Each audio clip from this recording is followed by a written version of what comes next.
Bonjour, alors on va refaire un essai sur VirtuPro. Alors avant ça s'appelait Véloton mais ça a changé de nom. Donc ça fait un moment que j'étais pas allé dessus et il y a eu pas mal d'améliorations avec de nouvelles versions sorties. Donc là j'en suis à la version 21.12. Donc là je vais connecter mes appareils et puis on va aller essayer, et rien de tel aujourd'hui que d'aller essayer le parcours de Paris-Roubaix, puisque on est le dimanche matin du Paris-Roubaix 2021. Donc on va aller essayer ça. Ici on va choisir course. Alors les courses en ligne ne sont pas encore disponibles, les courses en ligne donc multijoueurs et tout ça. C'est encore assez début, je dirais. Il y a eu une phase de test au mois d'août, il va y en avoir une au mois d'octobre. Donc là pour l'instant sur ce jeu c'est que contre l'intelligence artificielle. L'avantage c'est que on peut le faire à n'importe quelle heure, pas besoin d'attendre une heure de rendez-vous, et si comme moi vous avez déjà loupé un départ, avec ça ça peut pas se produire. Donc là on peut commencer un nouveau tour ou étape unique. Donc tour c'est une course par étape. Là je voudrais faire juste une course, en l'occurrence une classique. Donc ici je peux filtrer plat, vallonné ou montagne. Donc là plat, je vois Roubaix ici. Donc ici on voit un peu le profil, et puis chaque petit trait représente un secteur pavé. Et ici ça fait 51,8 km pour simuler la totalité de Paris-Roubaix. Donc tout est un peu réduit pour éviter de passer 7-8 heures sur le home trainer. Alors choisir cette étape. Ensuite elle me dit que ma FTP actuelle est de 4,34, mais en fait vu que ça fait longtemps, j'ai pris du poids, j'ai remis à jour sur le compte VirtuPro, et surtout j'ai perdu un peu de puissance, donc je vais me mettre plutôt en B+, ça sera déjà bien suffisant. Confirmer la difficulté, voilà, donc la difficulté des adversaires, choisir cette équipe, et là c'est parti, ça charge.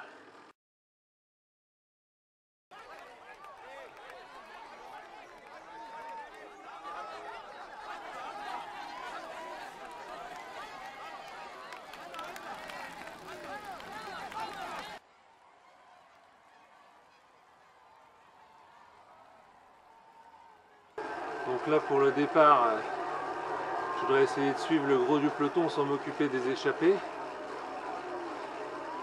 On va voir comment ça se passe. Alors ici je vais demander à mes coéquipiers d'en mettre un pour me protéger au cas où je me prenne une cassure. Donc j'appuie sur la touche haut du clavier et ensuite le chiffre 2. Et là j'appuie, à chaque fois que j'appuie sur 2, ça change entre Mollard et Gaudu pour me protéger.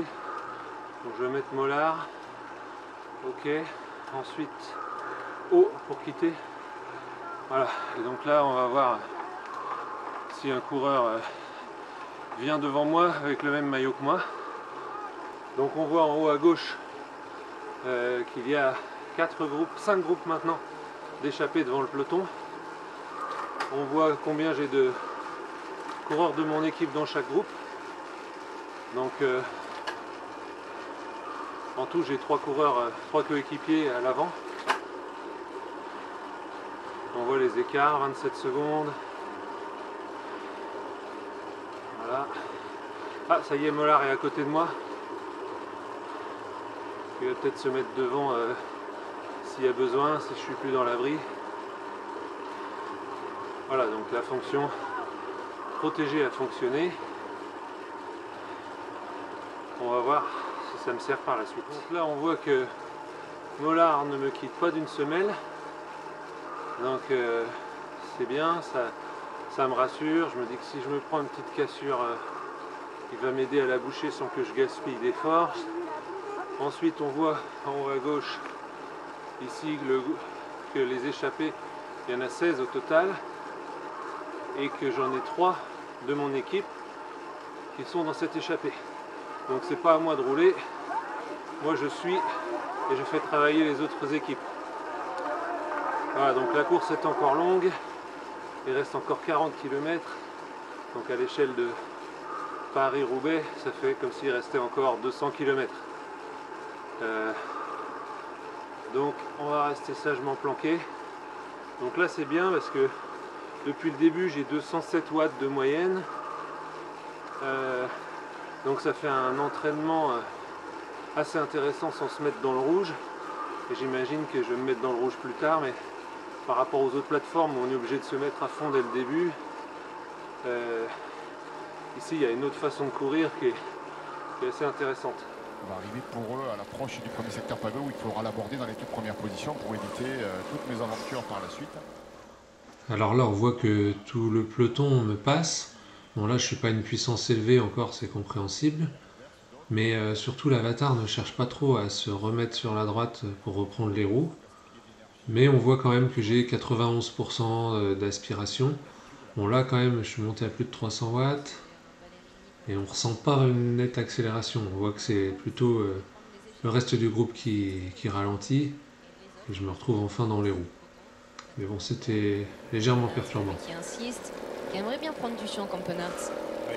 On le connaît le loustic, on veut pas le laisser partir non plus. Hein. Donc là, mon coéquipier Mollard n'est plus là. Il a dû sauter. Et du coup, j'ai plus personne pour me protéger de mon équipe. Alors je vais essayer de relancer la fonction protéger avec le clavier et la touche O.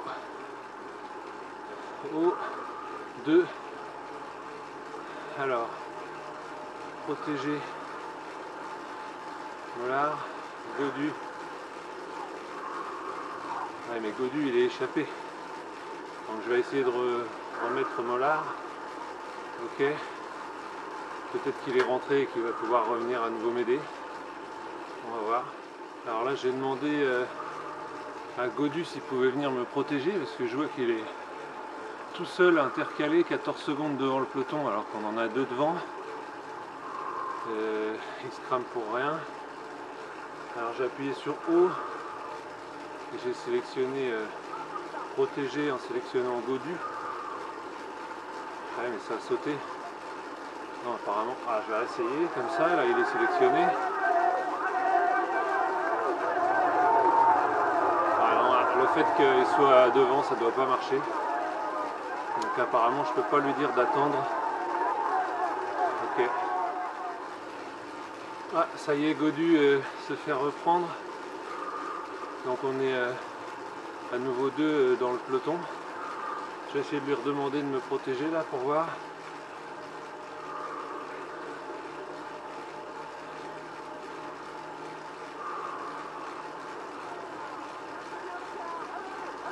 Ok.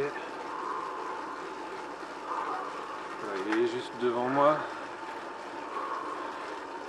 Il semble vouloir essayer de me rejoindre.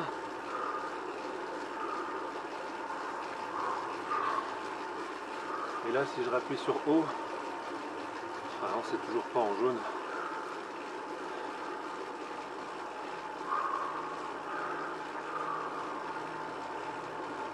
Comme ça. Bizarre ça.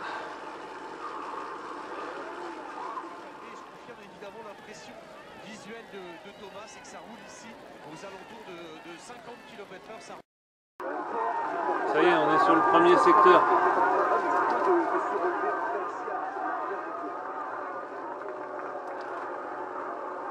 C'est un gros groupe encore en avant. Oui, et cassure, un premier mouvement de course intéressant. Alors, peut-être pas décisif, évidemment, on est trop loin de l'arrivée. Il reste 50 km encore avant les premiers pavés de Trois-Villes. Ouais, mais c'est peut-être l'échappée qui est en train de se dessiner, celle qui va aborder le secteur de Trois-Villes en tête. Et on aperçoit encore Stéphane Kung en avant. Oui, il est à l'avance, Stéphane. Ouais, il y a des beaux coureurs. Stéphane Kung, Van Avermaet.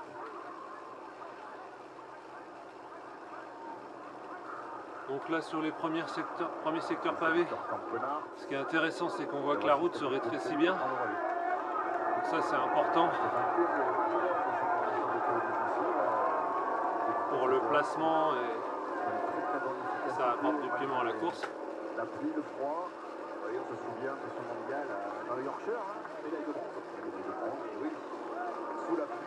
sens que ça roule mieux en sortant du pavé. Il peut y avoir une chose qui se produit, mais enfin, dans la résistance.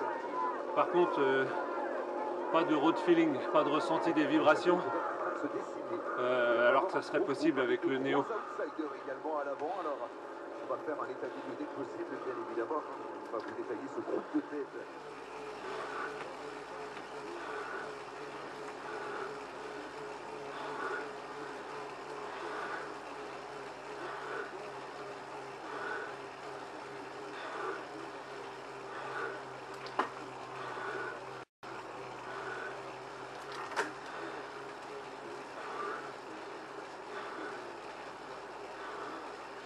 Bon, derrière, le peloton réagit pas.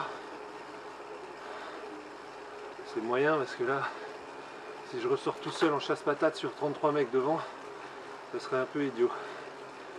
Ah. Derrière, ça accélère.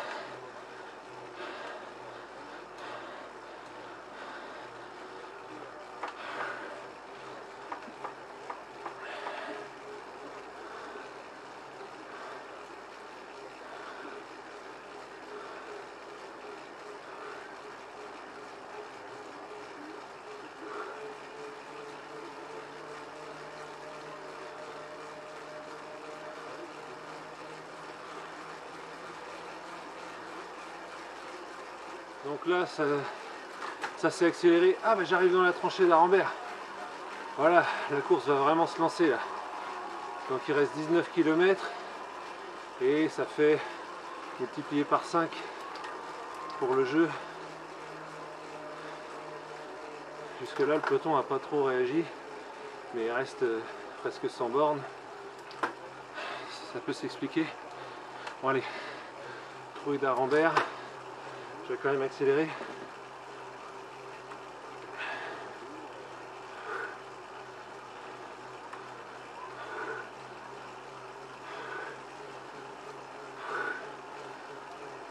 C'est bizarre, ça réagit pas vraiment l'écran. Je fous 500 watts et je vois même pas que je prends 1 mètre de plus sur le peloton par rapport à quand j'étais à 300.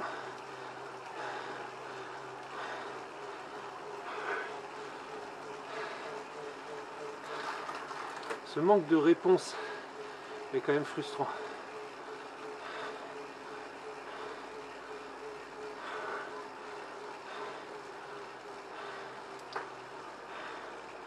Allez, là je vais faire une accélération brusque. Voyons voir ce que ça donne à l'écran. Ah, quand même.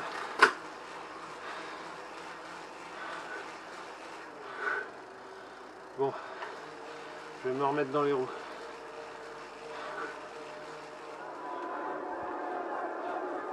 On va trouver Nicolas au cœur du peloton. Nicolas, c'est peut-être que vous êtes en train de remonter.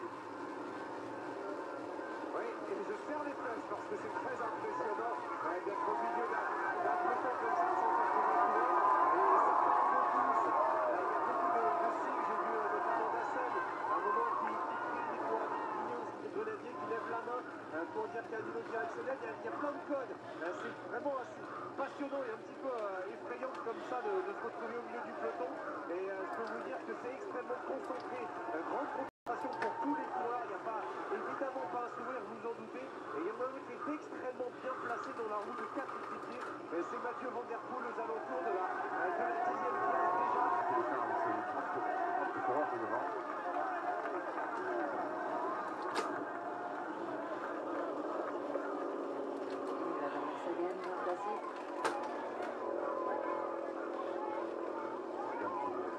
un des coureurs les plus adroits du peloton, il est aussi bien du cyclocross. Ces jeunes années. Allez, attention à ces ronds-points évidemment sur cette chaussée qui est trempée. C'est dans un rond-point d'ailleurs que ce Vettel est tombé il y a quelques minutes, on le rappelle.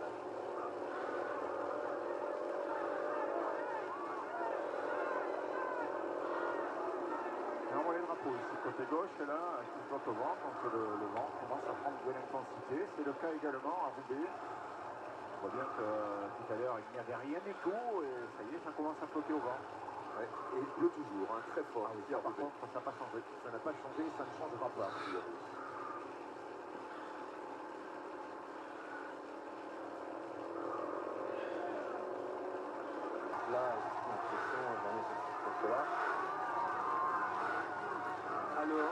À 3 reprises cette année, il teste le matériel sur les pavés avec les ingénieurs de son équipementier. Et aujourd'hui, il est l'un des seuls coureurs à connaître chaque mètre du parcours. Il y a des virages, des fois dans le secteur pavé, on sait qu'il y a un coup de bras et on sait qu'on peut le passer vite, mais avec une certaine manière. Et puis derrière, si on passe à la même vitesse, il y a l'erreur. Pareil, on connaît le sens du vent, on se dit, là, ce secteur-là, il y a un côté pour vraiment un peu de vent. Sur une course en main, on ne peut pas calculer ça sur le vélo, mais quand tu connais le parcours par cœur, dans la tête, ça vient automatiquement. 6e de la dernière édition 2019, le Nordiste sera l'un des 3 leaders de l'armada de Conan Münster. Ensuite, on va faire par un blé. Sur le vélodrome, c'est quelque chose d'incroyable. Et faire le final, être là pour la victoire ou un top 10 sur le vélodrome, c'est vraiment quelque chose d'unique. Et j'adore. J'aimerais revivre ça le plus possible. À 28 ans, Florent Sénéchal est prêt à revenir sur les pavés. Et à tout faire pour réaliser son rêve de gosse.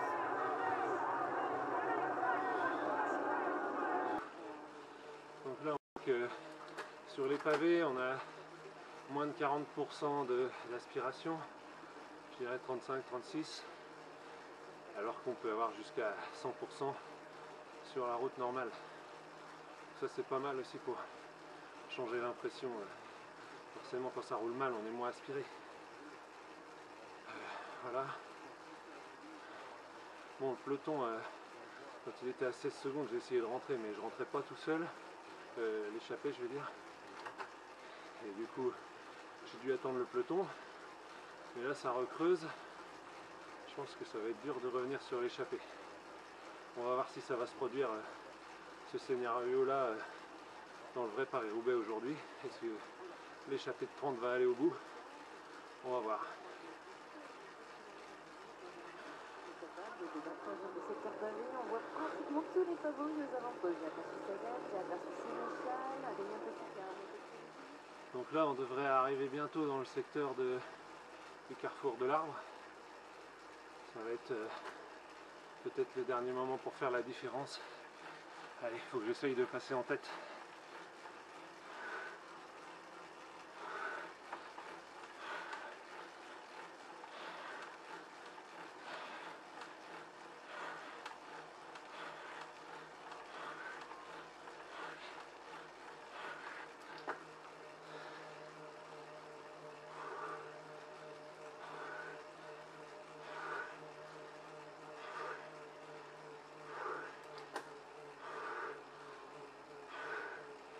Ah, c'est peut-être pas celui-là.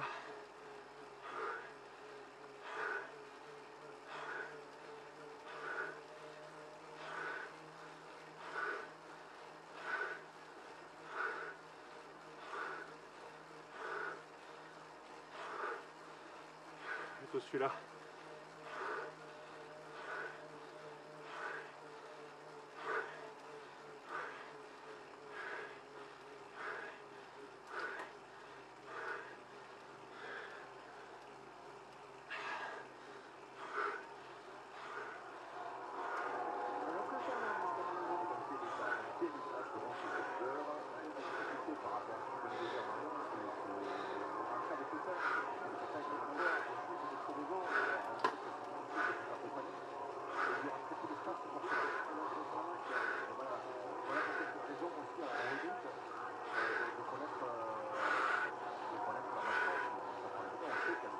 Ouais, c'était celui-là, le carrefour de l'Arbre, je crois.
Ah, je viens de demander à Kung de m'attendre.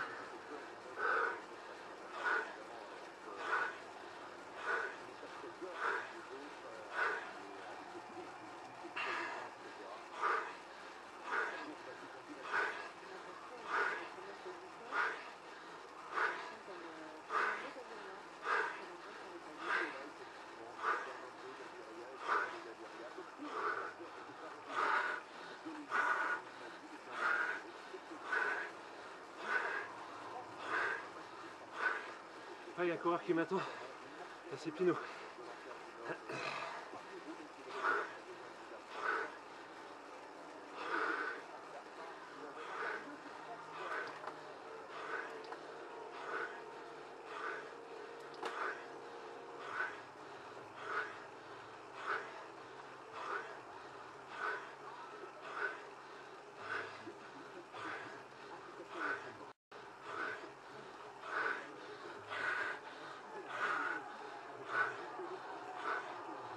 Merci Thibaut.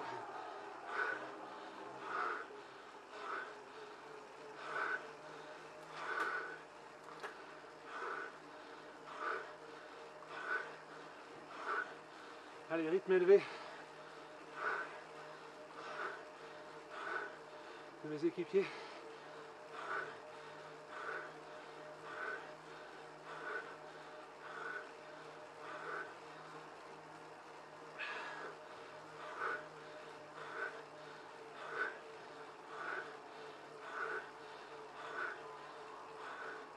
Ça semble pas marcher.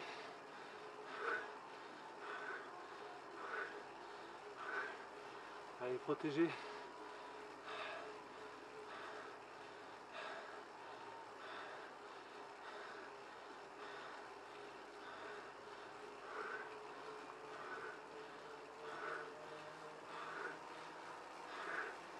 Allez.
Ah la vache, là, je fais 2 quand même. 3 en fait, d'accord.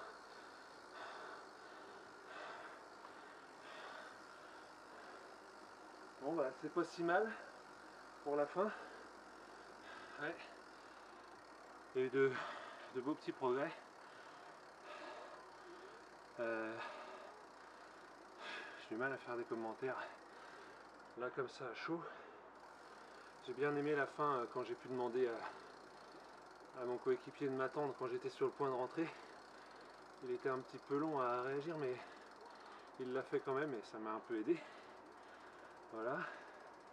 Après c'est quand même assez déconcertant cette commande qui répond pas toujours. Ou là à la fin je demandais est-ce qu'on me protège un peu pour le sprint et puis ça réagissait pas. Est-ce qu'il pouvait plus? Enfin, il faudrait un message qui nous dise pourquoi ça réagit pas. Un truc qu'on comprend pas bien là. Voilà. Bon, il y a beaucoup moins les problèmes d'accélération. Ça s'est bien amélioré, c'est bien, on est sur la bonne voie. En tout cas, tout seul, ça m'a fait un bon entraînement, pas trop, qui crame pas trop, c'est pas 1h30 à bloc. Et j'ai bien fait monter l'intensité à la fin, donc c'est bien ce que je recherchais, c'est cool. Allez, continuez comme ça et j'ai hâte de voir le mode multijoueur. Allez, à plus.